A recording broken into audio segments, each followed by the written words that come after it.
আসসালামু আলাইকুম ওয়া রাহমাতুল্লাহ। সম্মানিত দর্শক শ্রোতা ভাই ও বোনেরা, কাছের দূরে দেশ প্রবাসের যারা যেখান থেকে আজকের ভিডিওটি দেখতে আসছেন সবাইকে অসংখ্য অসংখ্য ধন্যবাদ। প্রিয় দর্শক, আপনাদের সাথে গুরুত্বপূর্ণ একটা বিষয় শেয়ার করব। স্ত্রী যদি সামর্থ্যবান হয় কোরবানি করার, তাহলে তার উপর আলাদা কোরবানি করতে হবে কিনা, নাকি স্বামীর করলেই হয়ে যাবে?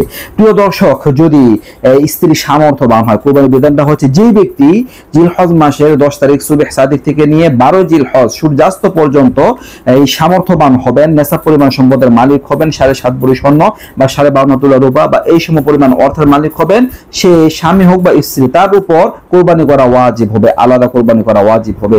এখন স্বামী যদি এতটুকু সম্পদের মালিক হন, তার উপর আলাদা কোরবানি করা ওয়াজিব। যদি সন্তান এর মালিক হন, সন্তানের উপর আলাদা কোরবানি করা ওয়াজিব। যদি স্ত্রী মালিক হন, তাহলে স্ত্রীর পক্ষ থেকে আলাদা কোরবানি করা ওয়াজিব। এখন যদি স্বামী স্ত্রীর অনুমতিতে তার নিজের টাকা দিয়েই স্ত্রীর পক্ষ থেকে কুরবানি করে দিতে চান, তাহলে করতে পারে, কিন্তু স্ত্রীর অনুমতি নিতে হবে।